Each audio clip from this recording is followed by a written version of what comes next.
Law and media. तो sir law sir and आप। Media जो आज हम करेंगे उसके अंदर हम हिंदी इंग्लिश दोनों मीडियम को कवर करने की कोशिश करेंगे। दूसरा, हम इस तरह से एक आपको समझाने की कोशिश करेंगे कि लॉ एंड मीडिया जो है उतना पेपर टफ नहीं है। लेकिन क्या है कि लॉ एंड मीडिया बहुत सारे बच्चों को डिफ़िकल्ट इसलिए लगता है कि वो पढ़ते नहीं है लॉ एंड मीडिया को, मतलब ठीक से इसको स्टडी नहीं करते, पढ़ते नहीं करेक्ट वे से। तो उस वजह से उनको डिफ़िकल्ट लगता है लॉ एंड मीडिया, जबकि लॉ एंड मीडिया हिंदी से ज़्यादा इजी सब्जेक्ट है, यानी कि हिंदी इसके ऑप्शन में होता है। तो हिंदी से ज़्यादा इजी सब्जेक्ट है लॉ एंड मीडिया जो है आपका। अब बताइए, कुछ कह रहे थे आप?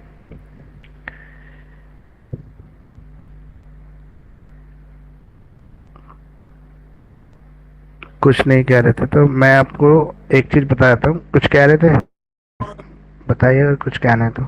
सर मैं एक चीज कह रहा था कि सर मैं चाह रहा था कि आप इसके थोड़े आंसर एक्सप्लेन कर देते थोड़े थोड़े। वो आंसर ही एक्सप्लेन करूंगा मैं अभी आपको, सबके आंसर एक्सप्लेन करने के लिए मैंने मतलब एक क्लास ली है, इसी वजह से ली है। तो इसमें क्या है कि अगर हम बात कर रहे हैं लॉ एंड मीडिया की, तो जैसे पहला क्वेश्चन है आपका, मैं इंग्लिश में आपको बताता चलूंगा, आप मुझे हिंदी में क्वेश्चन साथ साथ बताते चलना। मैं हिंदी इंग्लिश दोनों में आपको एक्सप्लेन करने की कोशिश करूंगा इसको ना। तो पहला क्वेश्चन है हमारा, एक्सप्लेन करें मीडिया एंड ह्यूमन राइट्स को। तो इसको हिंदी में क्या कहेंगे हम?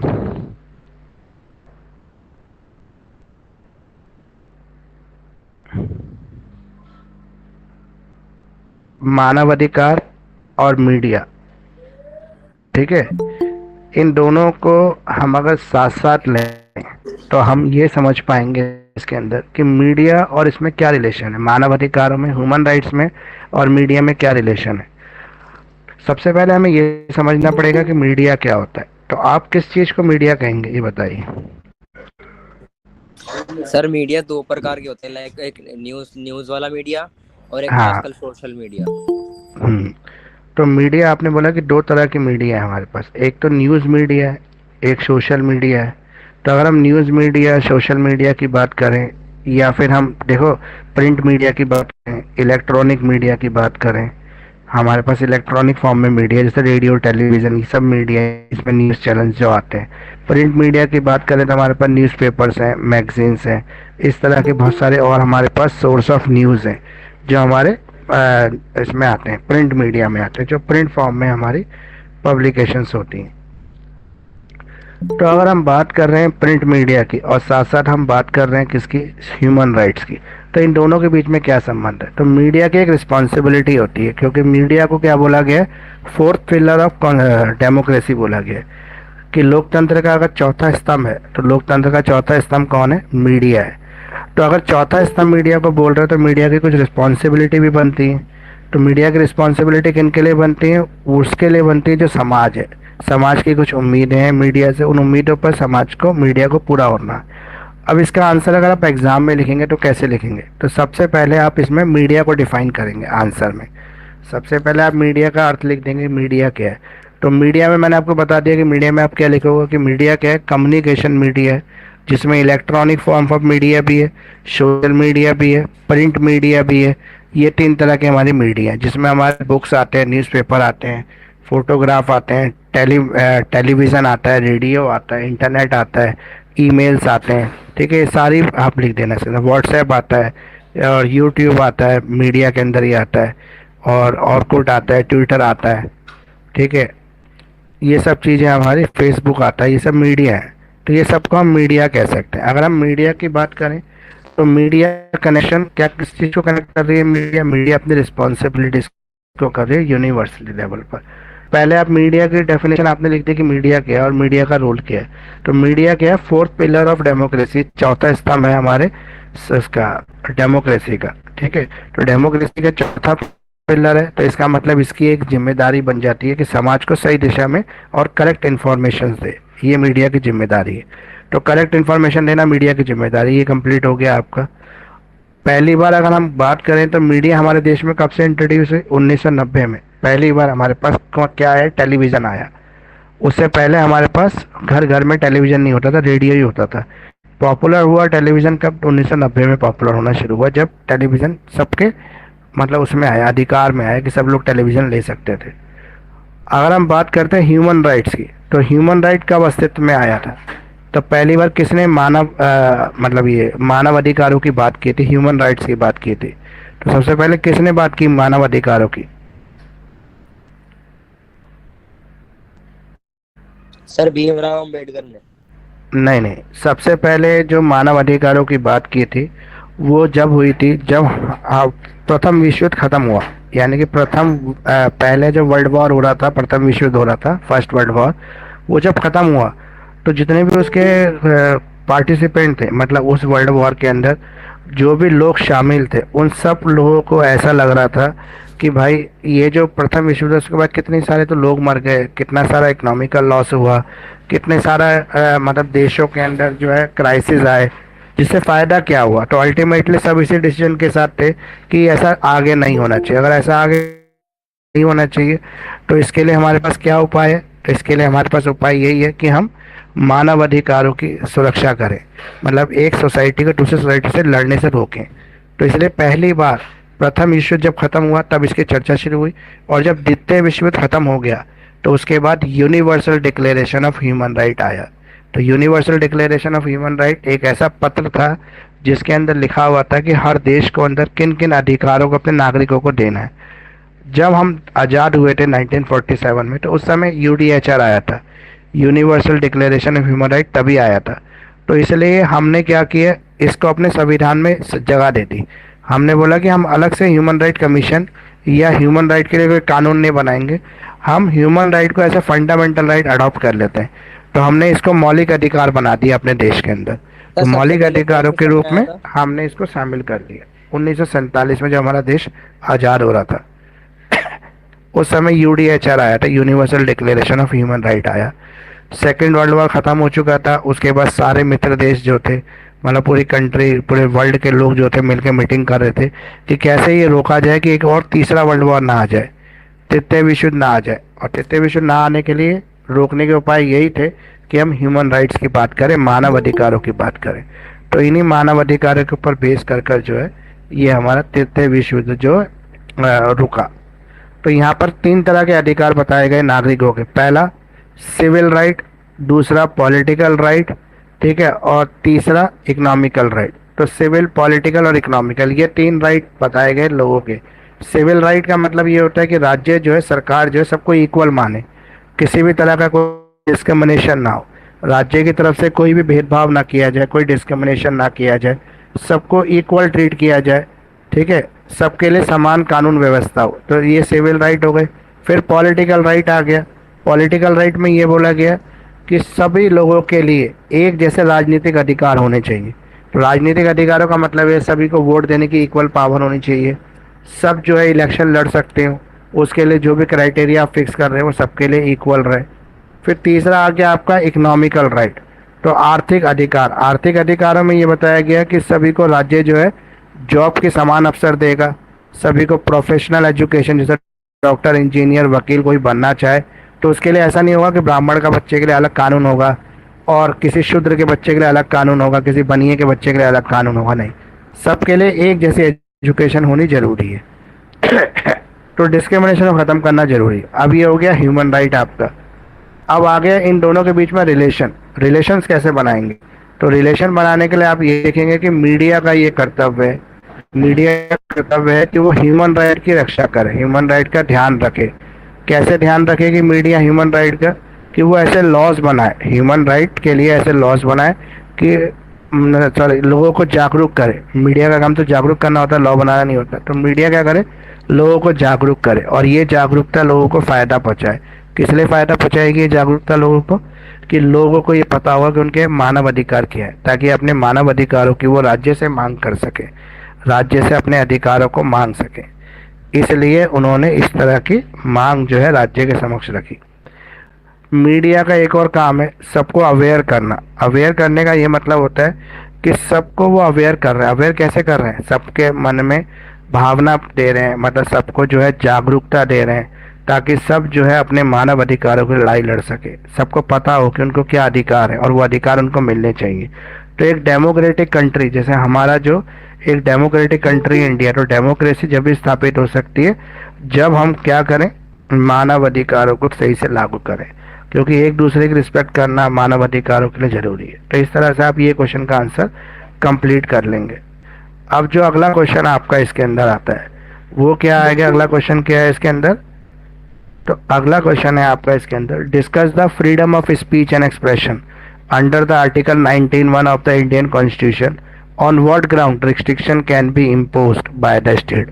तो यहाँ पर ये पूछ रहा है आपसे कि किस कंडीशन के अंदर जो हमें हमारा जो संविधान है, हमारा जो कॉन्स्टिट्यूशन है वो हमें एक राइट देता है, आर्टिकल 19(a) के अंदर, 19(1)(a) के अंदर, वो है right to freedom of speech and expression, यानी कि बोलने की आज़ादी है हमारे पास एक्सप्रेशन करने की आज़ादी है। तो जब हमारे बोलने की आज़ादी है उसको राज्य कब रिस्ट्रिक्शन लगा सकता है, रोक लगा सकता है, अगर वो रोक लगाएगा तो किस ग्राउंड पे वो रोक लगा सकता है, तो ये बताना है आपको इसके अंदर। तो 19(a) जो है हमारे पास एक आर्टिकल है, हमारा एक मौलिक अधिकार है जो हमें राज्य देता है। तो राज्य इस मौलिक अधिकार में हमें ये पावर देता है कि हम कुछ भी बोल सकते हैं, लेकिन कुछ लिमिटेशंस के साथ, मतलब कुछ हमारे पास लिमिटेशंस भी लगा दी हैं। उस लिमिटेशंस में ये लिखा हुआ है कि आप कुछ भी तो बोल सकते हैं, लेकिन इतना नहीं बोल सकते किसी और की आज़ादी को आप छीनने की कोशिश करें, ठीक है, किसी की पर्सनल लिबर्टी को आप अटैक करें। फॉर एग्जांपल मेरी जो बोलने की आज़ादी है लेकिन मैं कुछ भी ऐसा नहीं बोलूँगा जिससे मेरे पड़ोसी की इज्जत मान सम्मान पर असर पड़ता हो। मुझे अपने लिए बोलने की आज़ादी है, लेकिन किसी के सम्मान को हर्ट पहुँचाने की आज़ादी नहीं है। मुझे राज्य के खिलाफ, देश के खिलाफ कुछ भी ऐसा बोलने की आज़ादी नहीं जिससे सांप्रदायिक दंगे हो सकते हो, या जिससे हमारे देश की एकता अखंडता प्रभावित होती हो, सोवरेनिटी इंटीग्रिटी इफेक्ट होती हो। तो हमें ये सब बोलने की भी आज़ादी नहीं है। साथ में मुझे आज़ादी तो है कुछ भी बोलने की, लेकिन एक चीज़ और मुझे ध्यान रखनी चाहिए कि मैं आज़ादी का कभी गलत इस्तेमाल ना करूँ। तो फ्रीडम ऑफ राइट एंड जो है बताया स्पीच एंड एक्सप्रेशन, वो यही है कि इसके पास हमें आज़ादी तो है सब कुछ बोलने की, लेकिन कुछ लिमिटेशंस हमारे पर लगा दी गई हैं, कुछ लोग हमारे पर लगा देंगे, कुछ ग्राउंड ऑफ रिस्ट्रिक्शंस हमारे पर लागू हैं। Sir excuse me. हाँ बोलिए। सर काफी सारे बच्चे व्हाट्सएप पर स्क्रीनशॉट भेज रहे हैं और उनका ज्वाइन नहीं हो रहा है, तो आप प्लीज उनको देखिए एक बार। मैंने उनको खुद ही ज्वाइन नहीं करा इसलिए। अच्छा सर, टाइम से नहीं आया इसीलिए? नहीं नहीं, बहुत सारे बच्चों को मैं हमेशा बोलता हूँ कि अगर आपको क्लास ज्वाइन करनी है तो लाइक शेयर कमेंट करना पड़ेगा, लेकिन कुछ लोग करते हैं कुछ लोग नहीं करते। जो करते हैं उनको मैं इन कर लेता हूँ, जो नहीं करते उनको आउट ही रहने देता हूँ, क्योंकि वीडियो तो सबको ऑटोमेटिकली मिल ही जाएगी यूट्यूब पे। जी तो सर। अगर मैं आपको फ्री क्लासेस दे रहा हूँ तो मेरे भी तो कुछ है डिमांड, तो उसको सही। आपको ध्यान देना चाहिए ना, क्योंकि मैं आपसे कोई फीस तो ना चार्ज कर रहा हूँ क्लास के बदले में। जो फीस नहीं चार्ज कर रहा, मैं आपसे क्या कह रहा हूँ, सिर्फ एक कमेंट करने के लिए कह रहा हूँ ना। तो अगर वो भी आप नहीं कर सकते, इतना समय नहीं है आपके पास, तो आप क्लास अटेंड करने के लिए समय कैसे निकालेंगे? जी सर सही बात है। चलिए अब हम शुरू करते हैं आगे। Right the salient features of the right of information है। तो हमारे पास एक और अधिकार है, वो है सूचना का अधिकार, राइट टू इंफॉर्मेशन एक्ट। अब राइट टू इंफॉर्मेशन एक्ट जो है 2005 में आया था। सूचना का अधिकार हमें 2005 में मिला। इस अधिकार के अंदर हमें अधिकार दिया गया कि हम सरकार से उसके काम की, उसकी पॉलिसीज़ की और भविष्य में योजनाओं की जानकारी ले सकते हैं। किसी भी चलते हुए कोई भी कार्य है जो सरकार चला रही है, सरकार कर रही है, उसकी जानकारी भी हम सरकार से ले सकते हैं। तो राइट टू इन्फॉर्मेशन हमें 2005 में मिला। 2005 के अंदर जो हमारे देश में जो सरकार थी वो सरदार मनमोहन सिंह की थी। उन्होंने राइट टू इन्फॉर्मेशन एक्ट हमारे लिए पास किया था। फॉर एग्जांपल किसी भी सरकारी डिपार्टमेंट से आपको कोई भी इंफॉर्मेशन चाहिए, फॉर एग्जांपल मान लो कि मेरा जन्म आज से 30 साल पहले की सरकारी हॉस्पिटल में हुआ, लेकिन मुझे ये जानना है कि किस परिस्थितियों में या किस मतलब मेरे को अपना बर्थ सर्टिफिकेट ही चाहिए वहाँ से, तो मैं आरटीआई एक्ट में एप्लीकेशन लगा दूंगा जिसमें एक नॉमिनल फीस लगेगी मुझे, जिसमें 10 रुपये पर पेज तो प्रिंटिंग चार्ज है, कहीं कहीं पे 2 रुपये पर पेज भी प्रिंटिंग चार्ज है। साथ में 21 दिन का समय होता है, जिस 21 दिन के अंदर डिपार्टमेंट को मेरी उस जवाब कर देना होता है, मतलब उसके ऊपर मुझे जवाब देना होता है, आंसर देना होता है। तो डिपार्टमेंट मुझे उतने दिन में रिप्लाई कर देगा, मेरी वो इन्फॉर्मेशन दे देगा। अगर वो इन्फॉर्मेशन नहीं मिल पा रही है डिपार्टमेंट को, तो डिपार्टमेंट के अधिकारी की ये जिम्मेदारी है कि वो मुझे पहले से इन्फॉर्म कर दे, किस दिन पूरे होने से पहले ये बता दे कि इस तरह की जानकारी में और थोड़े दिन लग सकते हैं, ताकि अगर वो ऐसा नहीं बताता है तो उसके ऊपर फाइन लगा देगी सरकार, क्योंकि 21 दिन का टाइम होता है, 21 दिन में देना ही होता है जवाब। अगर 21 दिन में उसको नहीं मिल पा रहा है तो वो और दिन के लिए आगे बढ़ा सकता है उसको, ये उसके पास मतलब प्रोविज़न है। तो राइट टू इन्फॉर्मेशन में हम सरकार की किसी भी पॉलिसी की जानकारी ले सकते हैं। फॉर एग्जांपल सरकार किसी पुल को बना रही है और हमें ये जानना है कि उसमें कितना खर्चा हुआ उस पुल के अंदर। तो हम राइट टू इन्फॉर्मेशन एक्ट के अंदर जो विभाग उस पुल को बना रहा है सरकार का, हम उसके अंदर एप्लीकेशन लगा के पूछेंगे कि भाई ऐसे बताइए कि कितना खर्चा हुआ इसके अंदर। तो वो हमें बताएगा, आंसर देगा इस चीज़ का। राइट टू इन्फॉर्मेशन कहाँ पे लागू नहीं होता? अब देखो, किसी भी तरह की इन्फॉर्मेशन हम सरकार से ले सकते हैं राइट टू इन्फॉर्मेशन एक्ट के अंदर।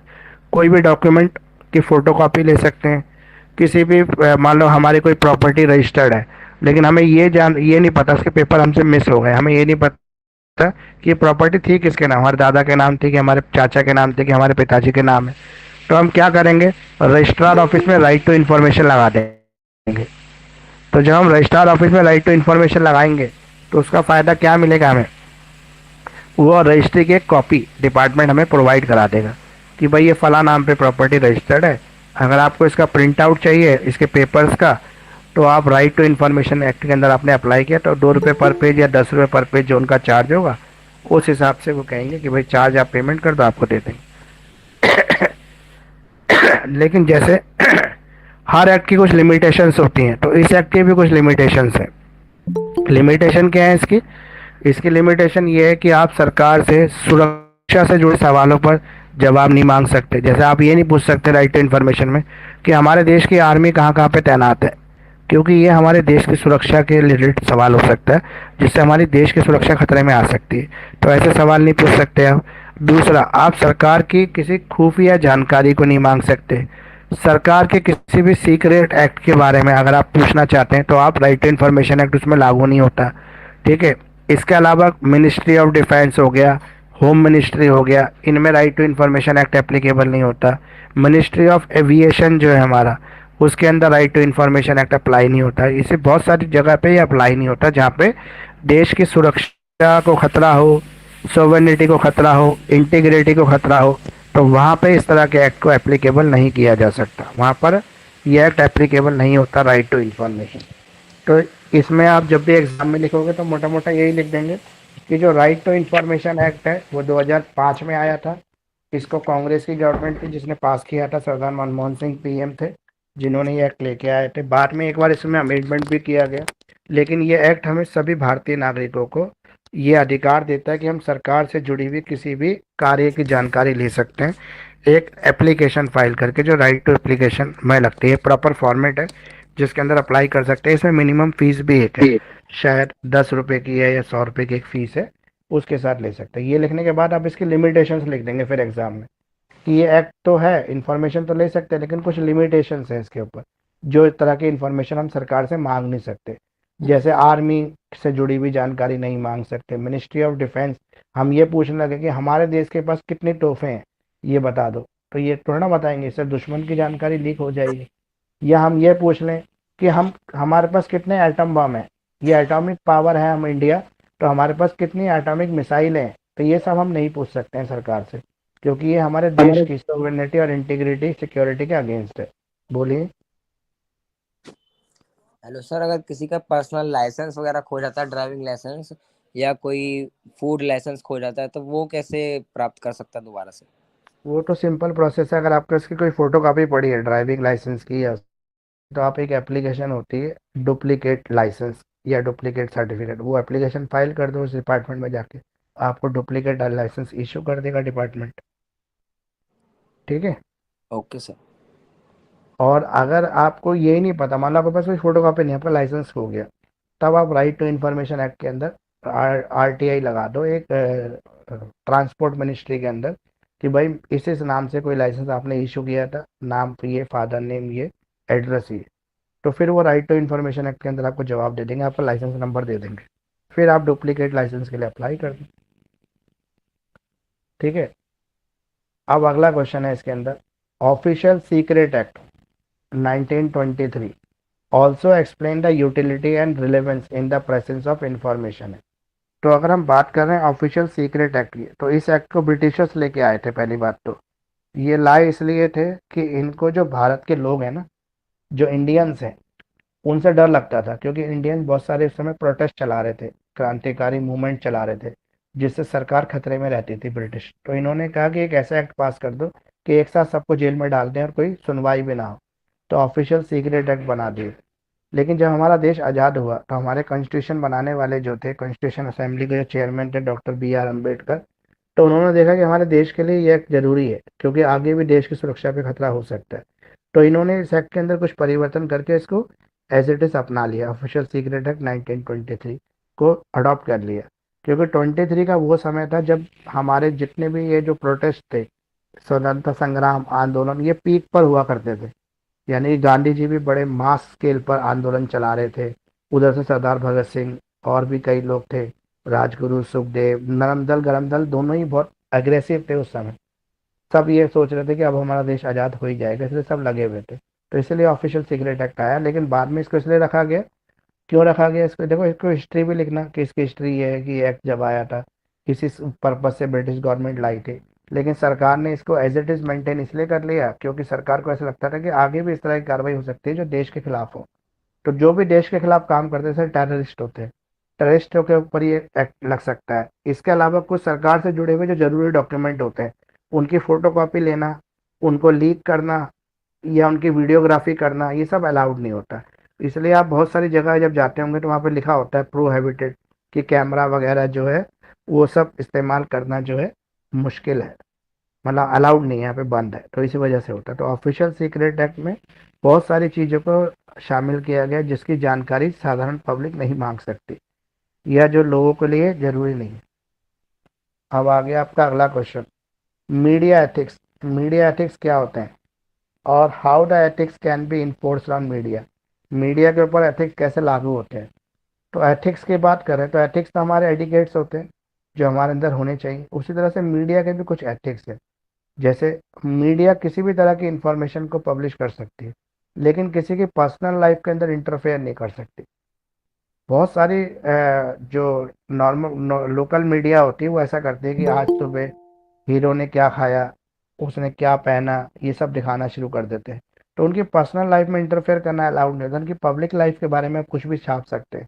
जैसे क्रिकेटर है, फिल्म स्टार्स हैं, बड़े पॉलिटिशियंस हैं, इनकी पर्सनल लाइफ में लोगों को बड़ा इंटरेस्ट होता है। तो मीडिया क्या करता है, कई बार ब्रीच कर देता है इस चीज़ को। वो किसके साथ घूम रहा है, वो किसके साथ डेट कर रहा है, वो क्या पहन रहा है, क्या खा रहा है, कैसे रह रहा है, ये सब दिखाने का कोई फायदा नहीं, मीडिया को कोई हक नहीं है। लेकिन मीडिया अपने एथिक्स का वायलेशन करके इन चीज़ों को दिखाता है। तो मीडिया को अपने एथिक्स के अकॉर्डिंग ही अपना व्यवहार करना चाहिए। मीडिया एथिक्स के वायलेशन नहीं करना चाहिए मीडिया को। सर इस अब क्वेश्चन को एथिक्स एक बार हिंदी में बताना, इसको हिंदी में क्या बोलेंगे, एथिक्स कैन बी एनफोर्स्ड। आपको हिंदी में क्या लिखा हुआ है यहाँ पे, सॉरी वहाँ पे जहाँ पे हिंदी वाला क्वेश्चन होगा आपके पास उसमें क्या लिखा हुआ है। सर वो तो अभी पेज ओपन नहीं कर रखा ना यूट्यूब। तो ओपन कर लेना फिर बताना मुझे, क्योंकि मेरे को भी अभी एग्जैक्ट नहीं याद आ रहा कि इसको क्या कहेंगे हिंदी में। जब क्लास के बाद देख लूंगा सर। हाँ, बाकी एथिक्स होता है प्रिंसिपल्स जिसको आपको फॉलो करना चाहिए, अपने जीवन में अपनाना चाहिए, उसे एथिक्स कहते हैं। तो मीडिया के भी कुछ एथिक्स हैं, कुछ नियम है, कुछ कायदे हैं जिनको उनको फॉलो करना चाहिए। जैसे मैंने आपको बताया कि मीडिया को सरकार के जो इंटरनल फैक्टर्स है उनमें छेड़छाड़ झाँक काम झाँक नहीं करनी चाहिए। मीडिया को जो है वो यही करना चाहिए कि वो जो है अपने मतलब कोई भी चीज़ अगर न्यूज, जैसे फॉर एग्जांपल कोर्ट में कोई केस चल रहा है तो मीडिया ये करती है, ज़्यादातर मीडिया क्या करती है, कोर्ट में अभी फैसला आता नहीं है पहले से ही मीडिया उसको दोषी करार दे देती है, पहले से ही मीडिया उसके खिलाफ सजा सुना देती है। तो वो व्यक्ति अगर कोर्ट से छूट भी जाता है, मतलब बाद में पता लगता है कि वो बेगुनाह है और वो छूट गया, तो छूटने के बाद जब वो समाज में आता है समाज उसको उसी नज़र देता है जिस नज़र से मीडिया ने उसको प्रेजेंट किया होता है। तो वो कल्प्रिट कहलाता है, हमेशा दोषी कहलाता है। जिस वजह से वो समाज में अपनी सही से जगह नहीं पा पाता, जिस वजह से समाज उसको नेग्लेक्ट कर देता है, समाज उसको अपने में शामिल नहीं करता। तो ये सब रीजंस हैं जिसकी वजह से मीडिया एथिक्स के बारे में बात होती है। मीडिया एथिक्स के रूल्स बनाए गए हैं, इसलिए बनाए गए हैं ताकि समझ, जैसे अभी एक पिछले साल जब न्यू ईयर के टाइम पे एक एक्सीडेंट हुआ था, एक लड़की गाड़ी के नीचे आ गई थी। तो मीडिया ने क्या कहा कि वो 5 लोग थे, शराब पी के गाड़ी चला रहे थे या वो पहले से जानते थे उस लड़की को, उन्होंने जबरदस्ती गाड़ी उसके ऊपर चढ़ा दी। जबकि मीडिया ने इतना हाइक किया और हर मीडिया वाला उसकी, ये उसकी फ्रेंड है, ये उसकी मम्मी है, ये उसकी मासी है, इसकी गली में रहती है, सबका इंटरव्यू दिखा दिया। जबकि अब उसके बाद अचानक से वो चीज़ें फिर मीडिया में से गायब हो गई, वो स्टोरी की गायब हो गई। ये पता ही नहीं लगा कि उस लोगों को सजा भी हुई कि नहीं हुई, कोई इंटरेस्ट नहीं किसी का। लेकिन उस समय मसालेदार स्टोरी बनाने के लिए मीडिया ने उसको गलत तरीके से प्रेजेंट किया। ये उसकी फ्रेंड है, उसके घर भी पहुंच गए, इसका ये बॉयफ्रेंड है, मतलब उसकी पर्सनल जिंदगी को भी उधेड़ के रख दिया। तो मीडिया एथिक्स में ये होता है कि मीडिया को इन चीज़ों का ध्यान रखना चाहिए, ये सब चीज़ें नहीं छापनी चाहिए। अब अगला है आपका, क्या डिफेंसेस अवेलेबल है डिफेंडेंट को सूट अगर डेफोमेशन का हो जाए तो। कोई भी डेफोमेशन शूट अगर फाइल होता है तो क्या डिफेंसेस आपके पास है, मतलब आप कैसे बच सकते हैं। कोई भी मानहानि का मुकदमा आपके ऊपर हो गया तो आप मानहानि के मुकदमे से कैसे बचेंगे। सर प्रूफ के द्वारा कि मैंने ऐसा कुछ नहीं किया। प्रूफ के द्वारा। अब ये प्रूफ देने की जिम्मेदारी किसकी है, मतलब बर्डन ऑफ लाइबिलिटी किसके ऊपर है, कौन प्रूफ देगा। मतलब जो बचना चाहता है सर वो देगा। जिसके ऊपर आरोप लगा है वो देगा। ठीक है, बर्डन ऑफ लाइबिलिटी किसके ऊपर है, जो अ, जिसके ऊपर आरोप लगा है, जो गिल्टी है, गिल्टी के ऊपर बर्डन ऑफ लाइबिलिटी। और डिफामेशन के केस में अगर हम डिफेंसेस की बात करें तो अगर आपने सच बोला हो तो सच बोलने के लिए कभी सजा नहीं होती। फॉर एग्जाम्पल चोर को चोर बोलने के लिए कोई सजा नहीं होगी आपको, कोई डेफामेशन नहीं है, कोई मानहानि नहीं की आपने, चोर को चोरी तो बोला है, मर्डरर को मर्डर बोला है, कातिल को कातिल बोल दिया, तो कोई सजा नहीं। तो सच बोलने के लिए कभी डेफामेशन का केस नहीं होता, ये सबसे बड़ा डिफेंस है, सच बोलना। दूसरा डिफेंस क्या है आपका, गुड फेथ। अगर आपको पूरा विश्वास था, जैसे आपको विश्वास था मिस्टर राहुल ने ही मर्डर किया है, फिर आपने राहुल को मर्डरर बोल दिया, लेकिन एक्चुअली उसने किया नहीं था, क्योंकि उसके नाम मतलब उसकी वो तो दिख रहा था कि उसने किया, लेकिन किसी और ने किया था। लेकिन आपको तो ये पूरा विश्वास था, गुड फेथ था, मतलब आप उसे चिढ़ते नहीं है, ये नहीं है कि वो आपकी दुश्मनी, गुड फेथ, आपको पूर्ण विश्वास था। गुड फेथ मतलब पूर्ण विश्वास कि यही सच है, और आपने सच बोला, तो आपको कोई सजा नहीं मिलेगी। दो डिफेंस हो गए। तीसरा डिफेंस, कोई पुलिस अधिकारी है, कोई गवर्नमेंट ऑफिसर है, अगर वो सरकारी अधिकारी अपनी सरकारी ड्यूटी को पूरा कर रहा है तो उसके खिलाफ कोई भी डिफेंस का केस नहीं बनेगा। जैसे पुलिस वाला किसी के घर पहुंच गया अरेस्ट करने, तो जैसे उसको अरेस्ट करेगा उसके पड़ोस में बदनामी हो जाएगी ना उस व्यक्ति की, तो डेफोमेशन हो जाएगा।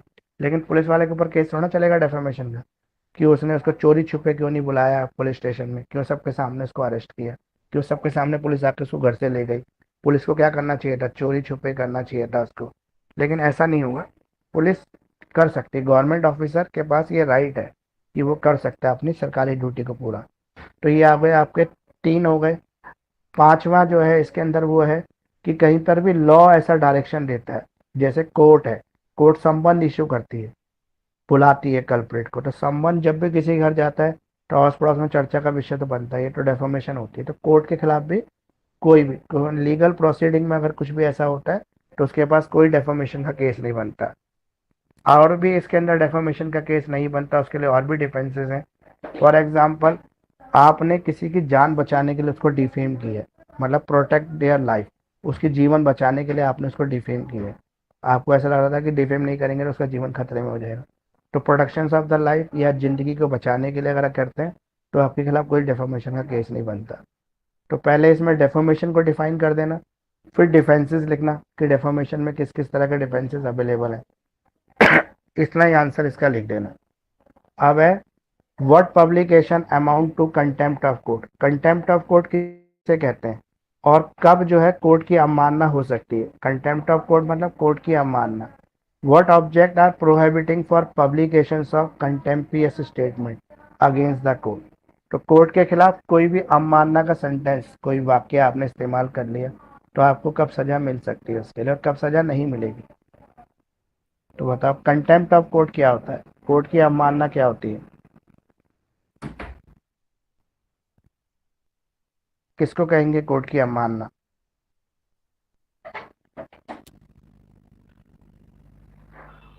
किसी ने भी पढ़ा हो तो बताओ एक बार। सर क्वेश्चन समझ नहीं आया।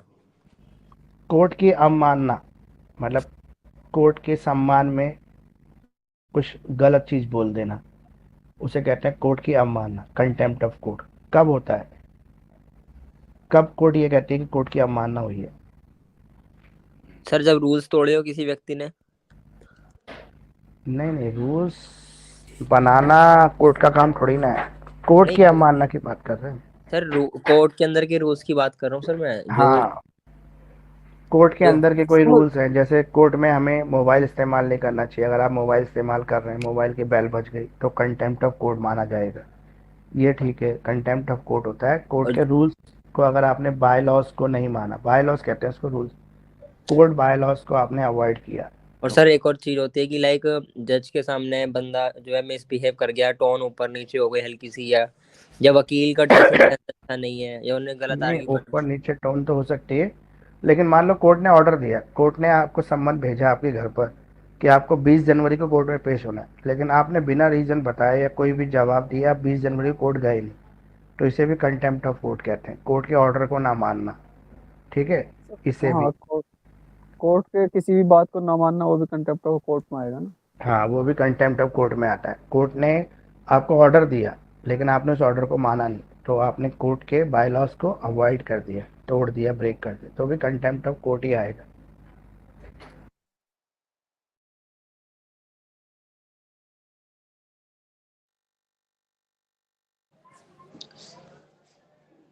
सर आपका माइक बंद है। हाँ जी। तो कंटेम्प्ट ऑफ कोर्ट, और बताओ और कौन सा हो सकता है? सर जैसे कभी कभार फायरिंग वगैरह भी हो जाती है कोर्ट में। नहीं नहीं, वो कंटेम्प्ट ऑफ कोर्ट नहीं है। कंटेम्प्ट ऑफ कोर्ट ये भी होता है, फॉर एग्जांपल जैसे कोर्ट एंटर करता है, कोर्ट जज एंटर करता है कोर्ट में, तो सबको खड़ा होना है ना, कोर्ट के सम्मान में, जज के सम्मान में, और जो खड़ा नहीं होगा वो भी कंटेम्प्ट ऑफ कोर्ट है। ठीक है। कोर्ट ने कोई भी डिक्री इशू कर दी, उस डिक्री को ना मानना, कोर्ट के ऑर्डर को ना मानना, डिक्री होती है, जैसे तलाक दे दिया कोर्ट ने, लेकिन आपने उस तलाक को नहीं माना, तो भी कोर्ट की अवमानना कहलाएगा। कोर्ट ने कोई भी ऑर्डर पास कर दिया, आपने उस ऑर्डर को नहीं माना है, तो वो भी अवमानना है। तो ये, बोलो, कुछ कह रहे हो क्या? नहीं सर। ठीक है, तो ये भी क्या है कि ये भी defamation, sorry, contempt of court में आता है। अब राइट टू प्राइवेसी, हमें प्राइवेसी का राइट दिया हुआ है हमारे कॉन्स्टिट्यूशन में, मतलब राइट टू प्राइवेसी आर्टिकल 21 है, जो हमारा कॉन्स्टिट्यूशन हमें देता है कि हमें निजता का अधिकार है। प्राइवेसी मतलब निजता का अधिकार, तो इस अधिकार में हमें क्या पावर मिलती है?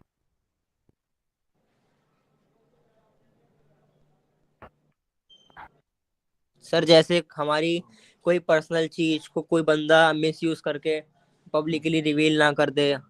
निजता का अधिकार ये होता है, मेरी अपनी एक पर्सनल लाइफ है, मेरी वाइफ, मेरे बच्चे, मेरा घर परिवार, कोई मेरी पर्सनल लाइफ को सोशल पब्लिक में उड़ाना चाहे, फैलाना चाहे, मान लो मेरी वाइफ से मेरे रिश्ते अच्छे नहीं है, लेकिन कोई उन रिश्तों की बातों को सबके सामने गाना शुरू कर देगा, तो वो निष्ठा के अधिकार के अगेंस्ट है। मेरी प्राइवेट लाइफ को मेरी पर्सनल लाइफ से, मेरी पर्सनल लाइफ और मेरी पब्लिक लाइफ को अलग अलग रखा जाएगा, उसको मिक्स नहीं किया जाएगा।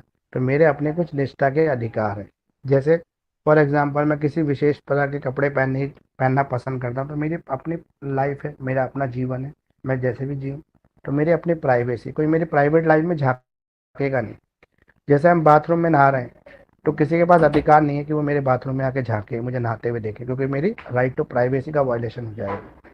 मैं अपने घर में अपने बिस्तर में सो रहा हूँ, कोई पड़ोसी आके झांकने आ जाए कि सोता कैसे है, तो वो भी प्राइवेसी का वायलेशन है, राइट टू प्राइवेसी का वायलेशन। इसके अलावा मेरी अपना बिजनेस, मेरी अपनी लाइफस्टाइल, मेरा अपनी पढ़ाई, इसके अंदर कोई इंटरफेयर करता है, तो वो भी राइट टू प्राइवेसी का वायलेशन है। लेकिन पढ़ाई के मामले में एक और चीज़ है, अगर कोई टीचर आपको चेक कर रहा है आपके पेपर को, वो रिश्ता का अधिकार का वायलेशन नहीं है। पेरेंट्स आपको कहना अच्छी तरह पढ़ो, पास हो जाओ, लेकिन आप पढ़ नहीं रहे, आपको डांट रहे हैं, आपके रजिस्टर को चेक कर रहे हैं, तो वो निष्ठा के अधिकार का उल्लंघन नहीं है। लेकिन मान लो एक पुलिस वाला आपके घर के बाहर आके खड़ा हो जाए, ये देखने लगे कि ये व्यक्ति कब घर से निकलता है, कब घर के अंदर आता है, कहाँ जाता है, किससे मिलता है, पूरे दिन आपका पीछा करने लगे, तो वो निष्ठा के अधिकार का वायलेशन है, वो राइट टू प्राइवेसी का वायलेशन है। तो राइट टू प्राइवेसी तक मैंने आपको आज बता दिए, क्वेश्चन 8 टोटल हमने कवर करे। अब अगली क्लास में जब भी हम लेंगे लॉ एंड मीडिया की, उससे पहले पहले आप एक काम ये कर लेना कि बाकी क्वेश्चन को पढ़ के रखना, पढ़ के रखोगे तो आपके लिए सही रहेगा, तो उससे आपको दिक्कत नहीं होगी अगली क्लास तक। ठीक है। सर अगली अगली पॉलिटिक्स की। हाँ, अगले हम डिसाइड कर लेंगे अभी किसकी रखनी है।